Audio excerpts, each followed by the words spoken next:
কোরআনের দোয়ার মতো কম্প্রিহেন্সিভ দোয়া হয় না। আপনি বাংলায় 1000টা বাক্য বলে যেটা বুঝাতে না পারবেন, কোরআনের আয়াত একটা বললে ওটা কভার হয়ে যায়, ঠিক কিনা? একটা কম্প্রিহেন্সিভ দোয়া সবাই পড়েন, রব্বানা আতিনা ফিদ দুনিয়া হাসানা ওয়া ফিল আখিরাতি হাসানা ওয়া কিনা আযাবান নার।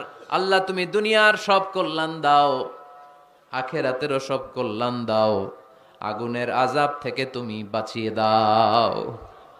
খেয়াল করছেন অর্থ, নাকি খালি মাথা ঢুলাইতেছেন? আল্লাহ রব্বানা আতিনা ফিদ দুনিয়া হাসানা, আল্লাহ দুনিয়ার যত হাসানা আছে কল্যাণ দাও, অফিল আখিরাতি হাসানা, আখিরাতের যত কল্যাণ আছে দাও, ওকিনা আযাবান নার, আগুনের শাস্তি থেকে বাঁচিয়ে দাও।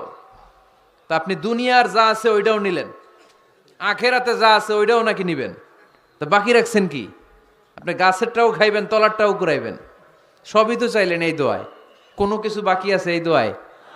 ইউসুফের খিলের ভাইয়েরা, এই দোয়াতে কোনো কিছু, কোনো নেয়ামতের কথা কি বাকি আছে? তাহলে এই দোয়া যদি আপনি করেন, পৃথিবীর অন্য কোনো বাক্য দিয়ে এই দোয়ার সমপরিমাণ কোনো অর্থ বোঝানো সম্ভব? এজন্য আমরা কোরআনের দোয়াগুলো পড়বো বেশি বেশি। মনে থাকবে? আওয়াজ করে পড়তে হবে ইনশাআল্লাহ।